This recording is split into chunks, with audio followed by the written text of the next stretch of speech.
이명분 권사님의 기도가, 가슴을 치는 우리 기도가 큰 울림이 된 줄로 믿습니다. 하나님께서 기뻐 받아 주신 줄로 믿습니다.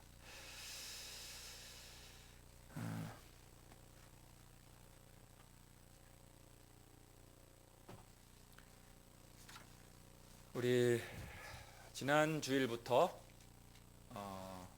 7가지 대죄, 7가지 큰 죄 시리즈 설교를 시작했습니다. 오늘은 두 번째로 우리 따라해 보시겠습니다. 7가지 대죄 시기 시작.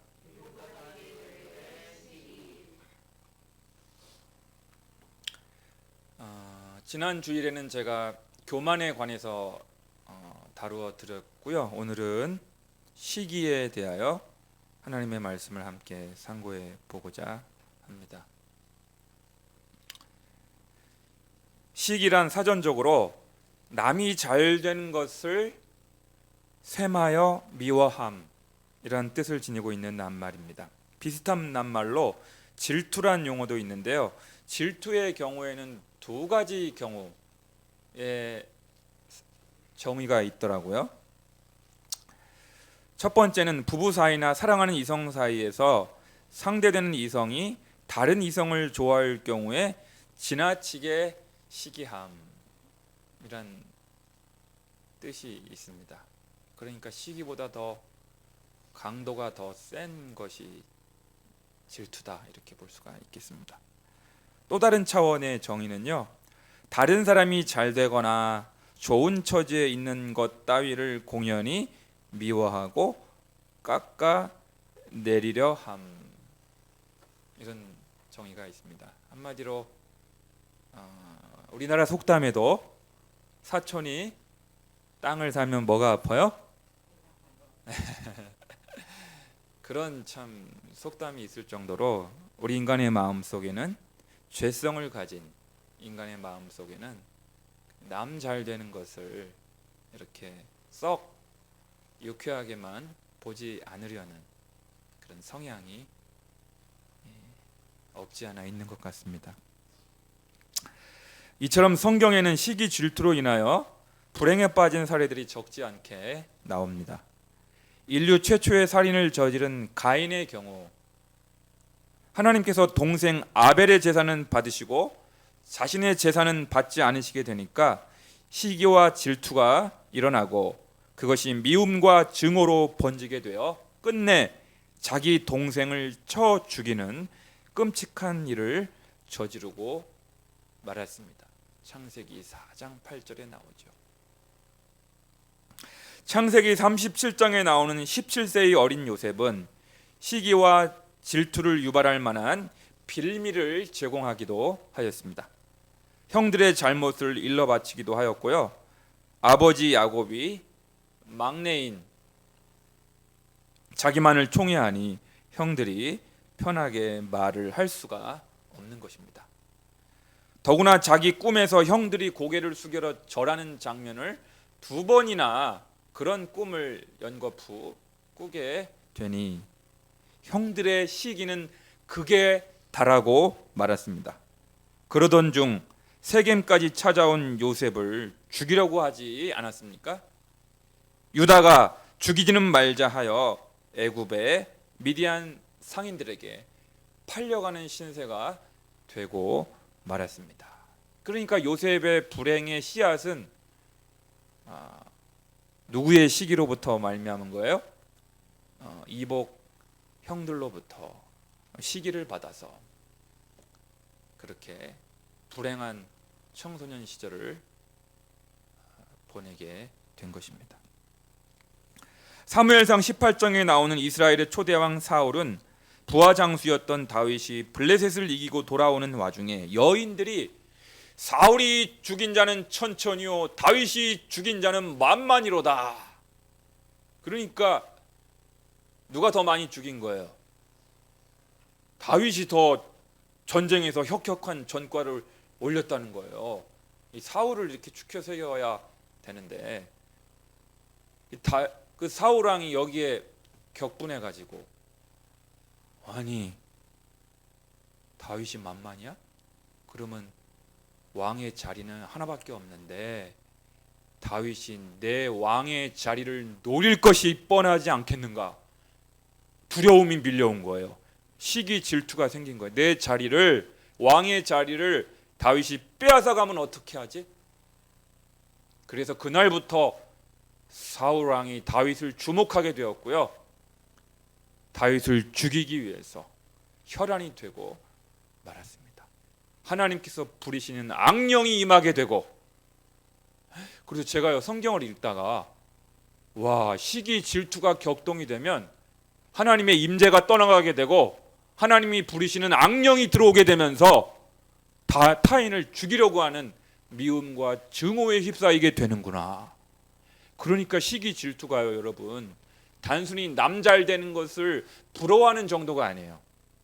시기 질투가 번지게 되면 미움과 증오로 확산하게 되고 그것이 살인을 유발할 만한 살인의 원인이 되는 무서운 감정이라는 것입니다. 뭐가요? 뭐가요 여러분? 시기 질투가. 제가 지금 말씀드린 것처럼 사랑하는 여러분, 성경에 나오는 이 세 가지 사례의 공통점이 무엇입니까? 세 가지 사례의 공통점이 가인의 경우, 그 다음에 요셉의 경우, 그 다음에 사울 왕의 경우. 시기 질투가 사람을 어떻게 하려고 해요? 죽이려고 그래. 형제도 몰라봐요. 가족도 몰라봐요. 사위도 몰라봐요.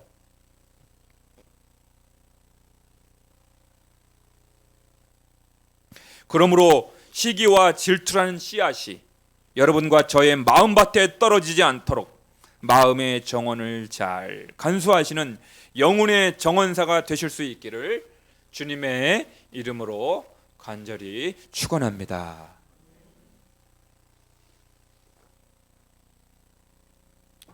그렇다면 여러분, 시기와 질투라는 정서가 무조건 그리고 항상 나쁘기만 할까요? 그렇지는 않습니다. 성경에 보면요, 긍정적인 의미에서의 시기, 건전한 의미에서의 시기도 나오는 것을 발견하게 됩니다. 좋은 의미에서의 시기가 성경에 나옵니다. 여러분 한번 찾아보겠습니다. 우리 가정성소에 계신 열린광성 식구들과 이곳에 계신 분들 여기 책갈피 하시고 로마서 11장을 한번 봐주세요. 로마서 11장. 로마서는 금방 찾죠? 로마서 11장 11절과 14절, 신약성경 255페이지 255페이지 로마서 11장 11절과 14절만.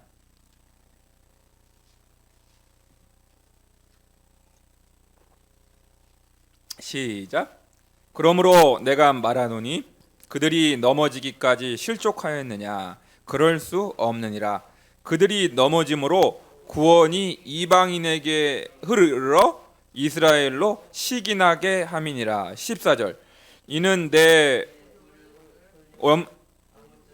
시기하게 하여 그들 중에서 얼마를 구원하려 함이라. 아멘. 여러분 여기 두 번씩이나 시기가 나오죠. 저를 한번 봐주세요. 가정성소에 계신 분들, 이게 무슨 말씀이냐면 여러분 사도 바울이 이방인의 사도로 부르심을 받은 자잖아요.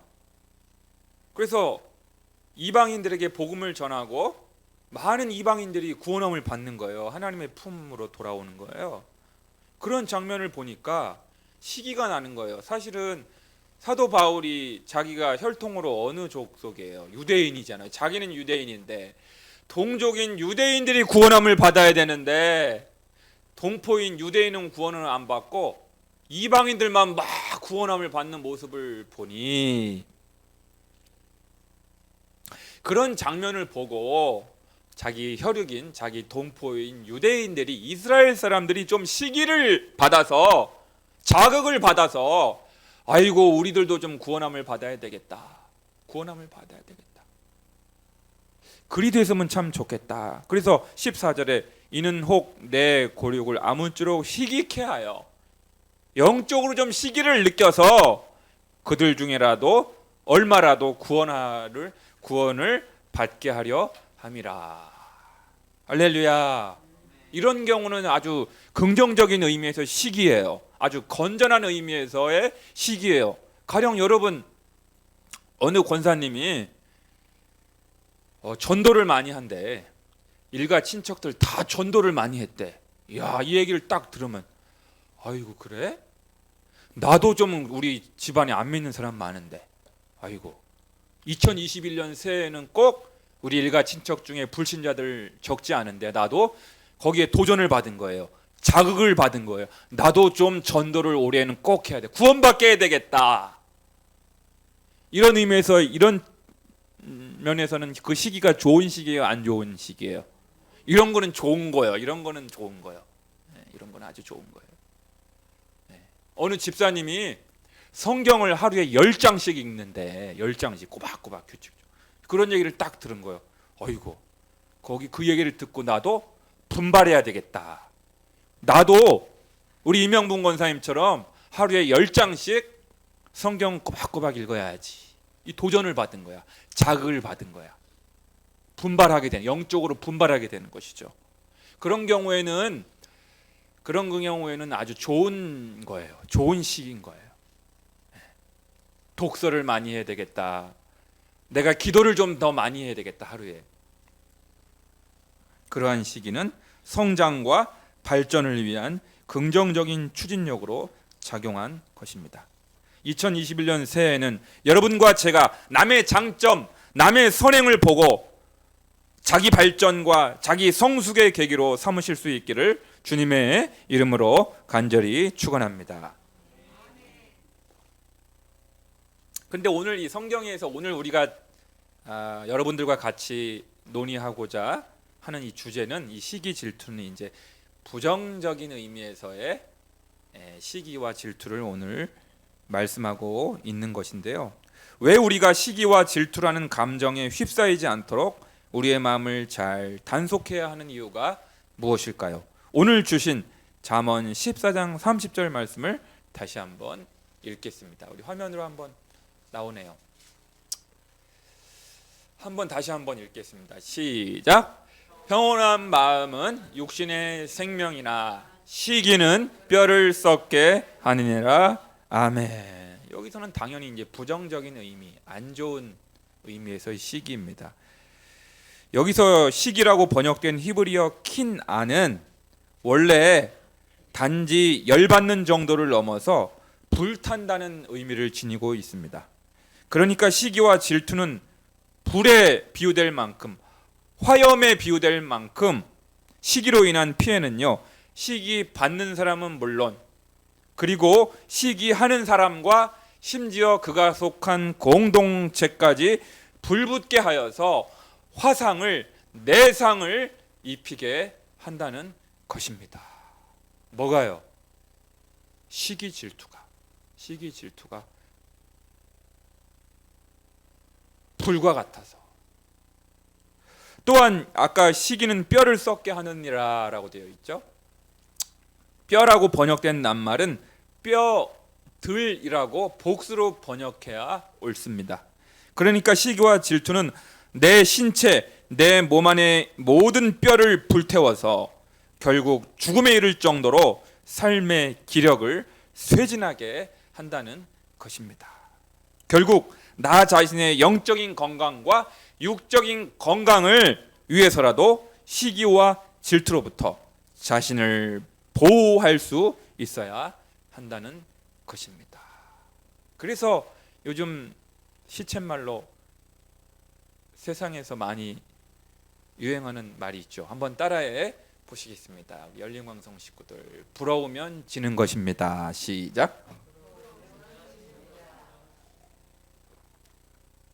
들어보셨죠? 여러분 다 우리 일상생활에서 많이 쓰는 표현인 것이죠. 그래서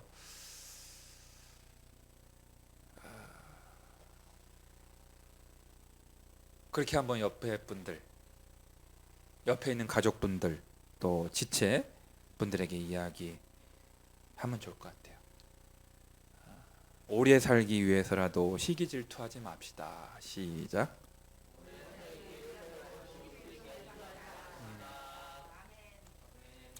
건강을 상하게 한다는 겁니다. 우리의 건강을 상하게 하는 치명적인 감정, 정서가 바로 시기 질투다. 남 부러워하는 것이다 하는 것입니다. 사랑하는 여러분, 이제 더욱 본격적으로 시기와 질투로부터 자유함을 얻기 위하여 우리가 어떻게 대처하면 좋을까요? 첫 번째로요, 누구라도 시기와 질투가 발생할 수 있다는 점을 인정해야 한다는 것입니다.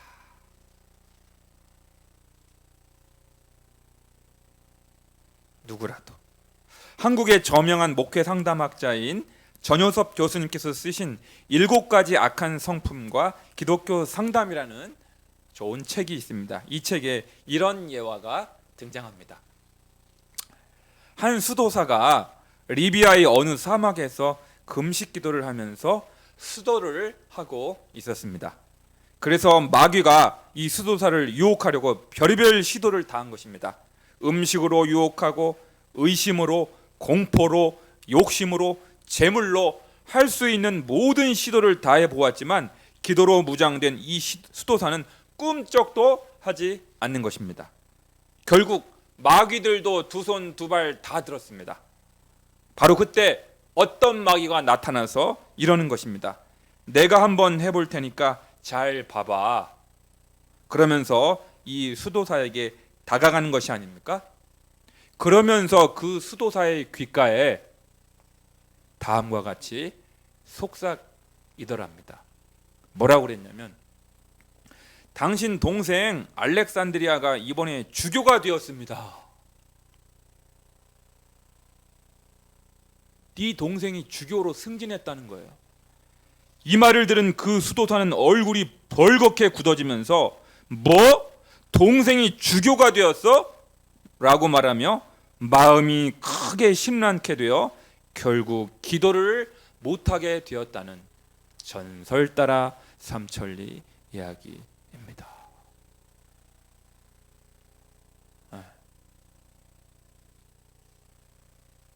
그러니까 여러분, 이게 웃어 넘길 이야기가 아니고 형제지간에는 뭐가 있는 거예요? 우애가 있어야 되는데 우리 요셉의 이야기만 보십시오. 남잘되고 막내만 아버지가 사랑하고 총애하고 그러면 형들이 가만히가 있을 수가 없는 거예요. 그래서 두 번째로 시기와 질투는 동등한 형제 자매 간, 비슷한 처지, 비슷한 또래, 같은 직업에 있는 사람, 동종 업종에 종사하는 사람 간에 나타날 수 있음을 기억해야 합니다. 그래서 여러분, 제가 이제 이 상가에 보면 이 동방프라자 상가 건물에 교회가 하나밖에 없잖아요. 같은 업종에 종사하는 사람이 저밖에 없다 보니 아직까지는 시기 질투하는 사람이 없더라고요. 1층에 있는 핫도그 장사하시는 분이 저 시기 질투 안 해요. 업종이 다르잖아. 옷가게 하시는 분이 김광배 목사를 시기 질투하지 않습니다. 업종이 다르잖아요. 업종이 다르잖아요.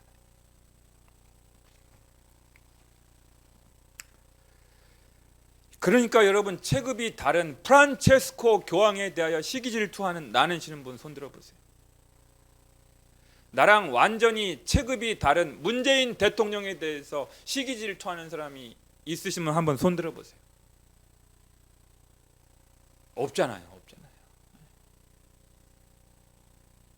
나랑 비슷한 사람, 비슷한 나이 또래, 비슷한 직분, 비슷한 직업, 나랑 체급이 같은 비슷한 부류의 사람을 상대로 대개 시기와 질투가 나오게 된다는 것을 여러분 꼭 기억하시기 바랍니다.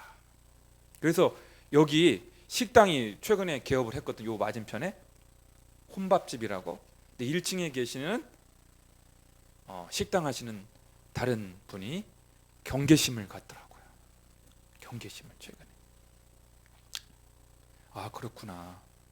동종 업종에 종사하시는 분들끼리는 견제하기도 하고 경계심을 갖기도 하고 새로 개업하면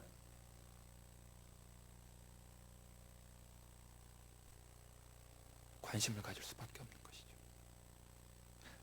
여러분, 저 역시 마찬가지입니다. 김광배 목사의 마음속 깊은 곳에 시기와 질투가 있을까요, 없을까요?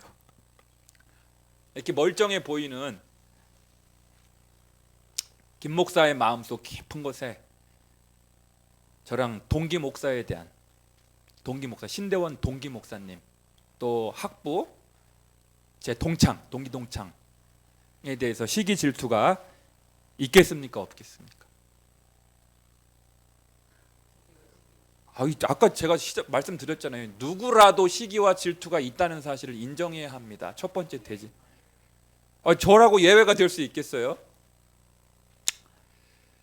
제 대학 동창이 동기입니다. 제 입학 동기가. 그 친구 저보다 키도 작은데 어느 유명 기독교 출판사의 전문 번역가가 됐더라고요. 어느 날 서점 가서 책을 딱 봤는데 제 대학 동창이요. 어느 대학 무슨 과 딱 나오면 알잖아요. 그럼 제 동창이니까 알잖아. 그랬는데 이 엄청 유명하게 뜬 거예요. 유명한 아주 전문 번역가가 돼가지고 그동안 연락 못하고 지냈거든요. 근데 이게 반가우면서도 마음 한켠에 이게 별로 불편한 마음이 있는 거예요. 쟤는 저렇게 유명하게 전문 번역가가 됐는데 나는 뭐지? 제 신대원 동기가 목사님들이 보는, 목회자들이 보는 유명 기독교 잡지에 전문 고정 패널로, 고정 필진으로 매월 이렇게 칼럼을 쓰더라고요. 어느 날 잡지를 딱 펼쳐봤는데 제 동기 이름이 나오는 거, 동창. 이 친구 나보다 공부 못했는데 유명한 필자가 되어서 이렇게 고정으로 칼럼을 쓰고 있더라고요. 근데 제가 그 기사를 이렇게 읽고 싶지가 않은 거예요. 진짜요. 제가 제 마음 가운데도 이게 시기 질투가 있는 거예요. 저랑 모르는 사람의 글이면 제가 막 읽고 아멘 했을 텐데 제 친구의 글이 여기 수록이 되어 있으니 읽고 싶지가 않은 거예요. 읽고 싶지가 않아요. 다른 글을 읽었다니까요. 전미 집사님. 솔직히 토로하는 거예요. 여러분 앞에서. 읽고 싶지가 않은 거예요. 그냥 그 글을.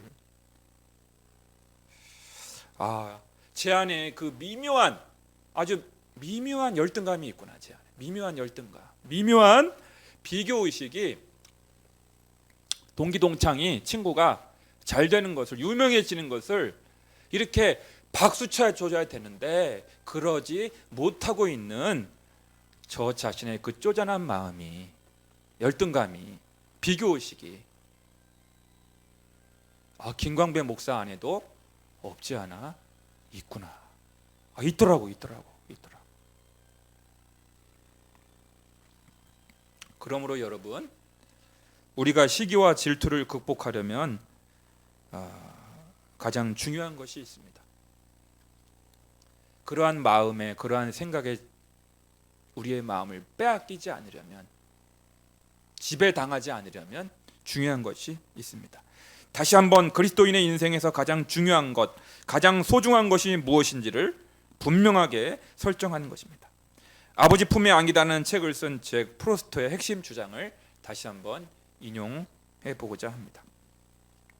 당신의 마음속에 있는 깊은 갈증과 공허는 사랑과 친밀함의 기반을 둔 하나님 아버지와의 교제 외에는 채워줄 것이 없습니다.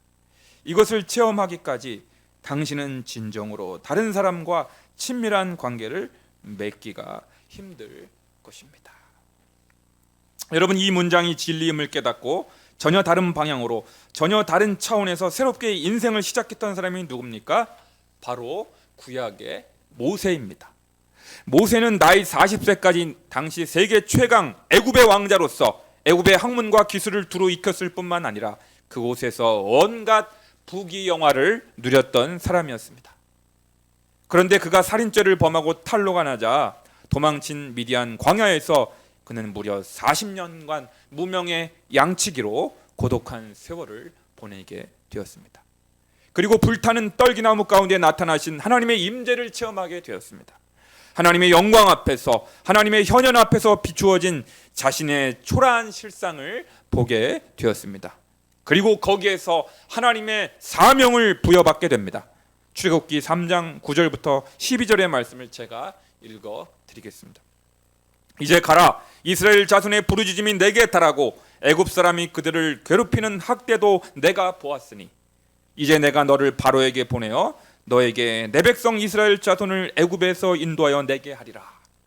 모세가 하나님께 아뢰되 내가 누구 이기게 바로에게 가며 이스라엘 자손을 애굽에서 인도하여 내리까? 하나님이 이르시되 내가 반드시 너와 함께 있으리라. 내가 그 백성을 애굽에서 인도하여 낸 후에 너희가 이 산에서 하나님을 섬기리니 이것이 내가 너를 보낸 증거니라. 아멘. 거기서 하나님의 얼굴을 뵙게 된 거예요. 하나님을 만나게 된 것입니다. 하나님의 임재를 체험하게 되고 자신의 초라한 몰골을, 자신의 초라한 실상을 체험하게 되고, 그럼에도 불구하고 다시 한번 기회를 부여해 주셔서 사명을 맡겨주심으로 말미암아 위대한 출애굽의 사명을 감당하게 해주신 그 하나님의 은혜가 너무도 감사해요.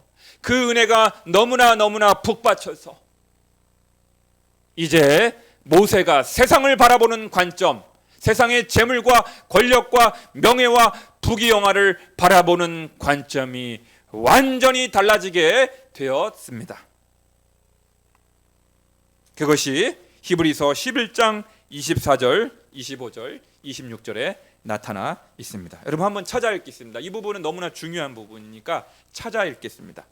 히브리서 11장 24절에서 26절.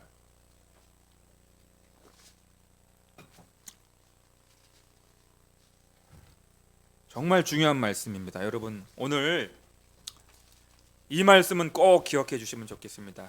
잠언 14장 30절과 더불어 히브리서 11장 24절, 25절, 26절 요 석절은 꼭 기억해 주시면, 노트에 옮겨 적으시면 더 좋고요. 밑줄 치면 좋고요. 히브리서 11장 24절, 25절, 26절. 가정성소에 계신 분들 시작. 믿음으로 모세는 장성하여 바로의 공주의 아들이라 칭함받기를 거절하고 도리어 하나님의 백성과 함께 고난받기를 잠시 죄악의 낙을 누리는 것보다 더 좋아하고 그리스도를 위하여 받는 수모를 애굽의 모든 보화보다 더 큰 재물로 여겼으니 이는 상 주심을 바라봄이라. 아멘. 할렐루야. 한 번만 더, 너무나 중요한 말씀이에요. 시작. 믿음으로 모세는 장성하여 바로의 공주의 아들이라 칭함받기를 거절하고 도리어 하나님의 백성과 함께 고난받기를 잠시 죄악의 낙을 누리는 것보다 더 좋아하고 그리스도를 위하여 받는 수모를 애굽의 모든 보화보다 더 큰 재물로 여겼으니 이는 상 주심을 바라봄이라. 아멘. 여러분 미디안 광야에서 하나님을 단독자로 만나기 전에는요, 모세에게 중요한 가치는 뭡니까? 세상에서 부귀영화를 누리는 것입니다. 유명해지는 것이고 돈 많이 버는 것이고 명예를 얻는 것이고 권력을 차지하는 것이고 다른 사람들의 주목을 받는 것, 그것이 세상에서 성공하고 출세하는 것, 입신양명하는 것, 그것이 성공인 줄 알았어요. 그것이 행복인 줄 알았어요. 그것이 최고의 가치인 줄 알았다는 거예요.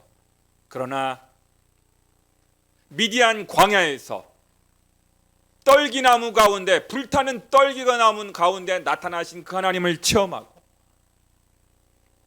하나님의 임재를 체험하고 영적인 눈이 열리고 나니 무엇이 가장 중요한 가치인 것을 깨닫게 되었습니까? 잠시 세상에 내가 살면서 항상 찬송 부르다가 날이 저물어 오라 하시면 영광 중에 나가리. 할렐루야. 영광, 하나님의 영광, 하나님의 놀라우신 영광, 하나님의 임재, 하늘의 상급, 하늘의 보화가 중요하다는 사실을 깨닫고 잠시 세상에서 부귀영화를 누리고 낙을 누리는 것보다 하나님의 백성과 함께 고난받는 것을 더 좋아했다. 왜요? 그것이 하늘의 상급이 있기 때문에. 하늘의 상급이 크도다. 할렐루야. 그래서 예수님을 위하여, 그리스도를 위하여 받는 수모를, 모욕을 당하고 수모를 당하고 고난 당하는 것이 애굽의 모든 부하보다 더 큰 재물과 같도다. 할렐루야. 이것을 깨달은 거예요. 이것을 깨달은 거예요.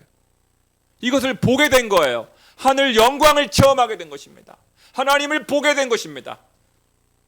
그러니 세상 것들이 부러운 마음이 없게 되는 것이요. 없게 되는 거예요. 그게 부럽지가 않은 거예요. 그것이 부럽지가 않은 거예요.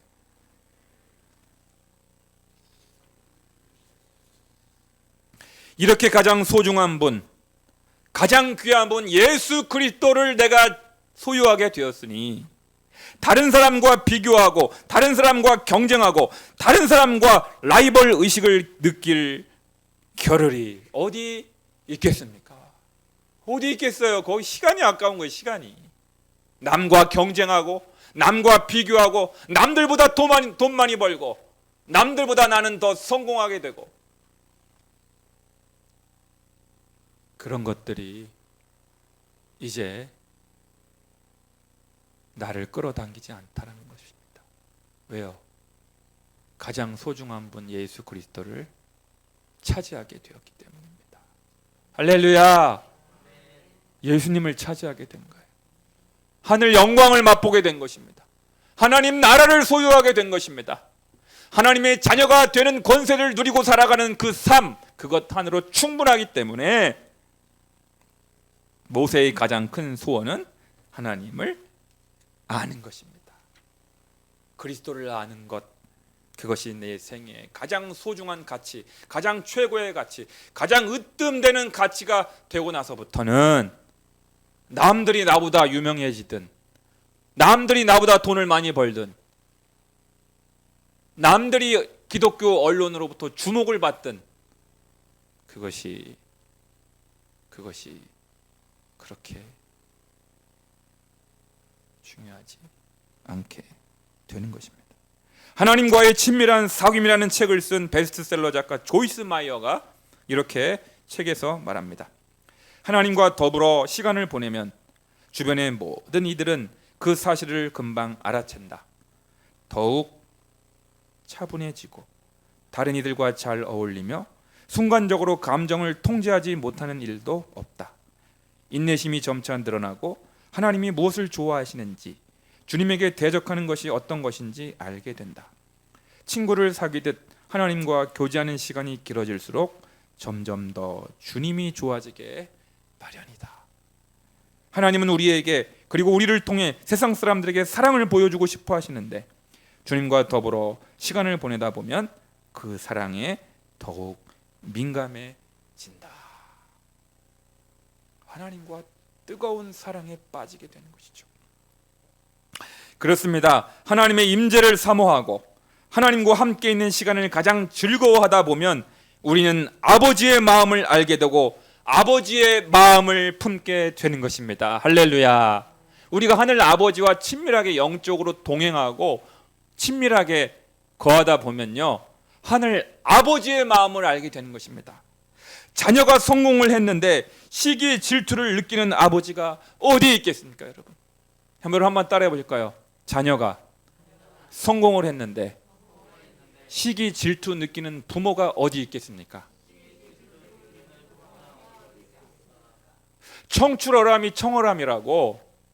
여러분, 자녀가 성공을 했어. 자녀가 출세를 했는데 그 부모가 시기 질투하는 부모 계시면 한번 손들어 보세요. 여러분, 예배 지금 드리고 있는 내 자식이 나보다 더 잘 됐다, 아버지보다 성공했다, 모두도 다 좋아라 할 것입니다. 할렐루야. 바로 그것입니다, 여러분. 아버지의 마음을 아는 것이, 하늘 아버지의 마음을 알고 하늘 아버지의 사랑을 알고 하늘 아버지와 가까이 지내다 보면 하늘 아버지의 마음을 품게 되어서 이 세상 모든 사람들, 그래서 내 친구를, 내 동기 동창을 바라볼 때 동료로 생각하면, 친구로 생각하면 시기 질투가 생겨요, 여러분. 친구로 생각하고 동창으로 생각하고 동종 업종에 종사하는 경쟁자로 생각하면 시기 질투가 안 생길 수가 없어요.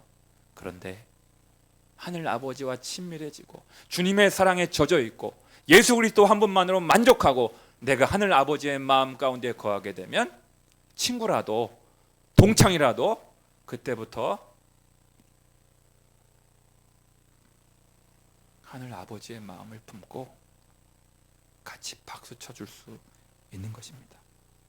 이렇게 될 때 형제, 동료, 친구가 잘된 것을 함께 기뻐할 수 있고요, 진심으로 축하할 수 있게 됩니다. 그래서 여러분, 우리 교인들한테 제가 교인들이 잘되고 성공한다는 소식을 들었을 때 시기 질투 느끼는 목사가 있겠어요, 없겠어요? 절대 없습니다, 여러분. 저한테는 막 자랑하세요, 여러분. 교인들은 그럴 권한이 있어. 그런데 교인끼리는 자랑하시면 곤란해. 교인끼리는 인간이 죄성이 있어서 시기 질투 느끼는 사람이 생길 수가 있어. 그런데 여러분, 저한테는 마음껏 자랑하십시오. 우리 교인들 잘되고 저는 기뻐합니다. 교인 성공하는데 목사가 시기 질투하는 경우는 절대 없습니다. 한번 따라해 보실까요? 우는 자와 함께 울고 기뻐하는 자와 함께 즐거워하라. 로마서 12장 15절 말씀, 이 말씀을 가슴에 품고 누구를 만나더라도 어디를 가시더라도 무슨 일을 하시더라도 즐거워하는 자들과 함께 즐거워하고 우는 자들과 함께 울 수 있는 진정한 지체의식, 진정한 형제의식 가운데 거할 수 있는 우리 열린광성 식구들 다 되시기를 주님의 이름으로 간절히 축원합니다. 기도하겠습니다.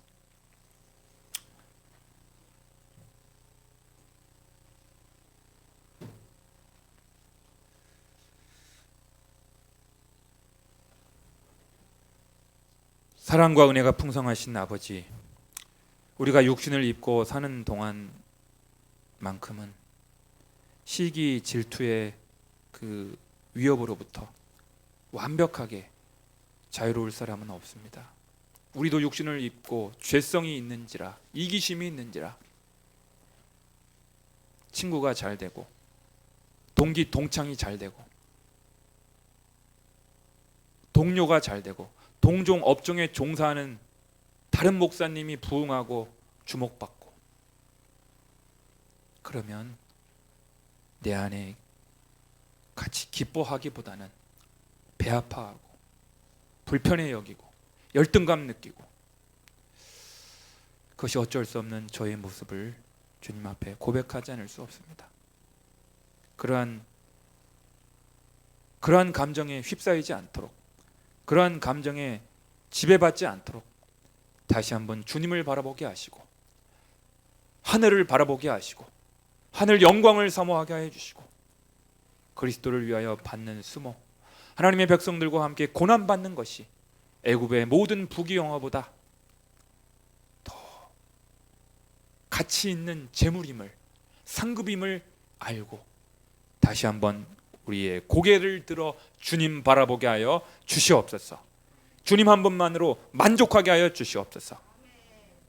예수님의 이름으로 기도드리옵나이다. 아멘. 우리 찬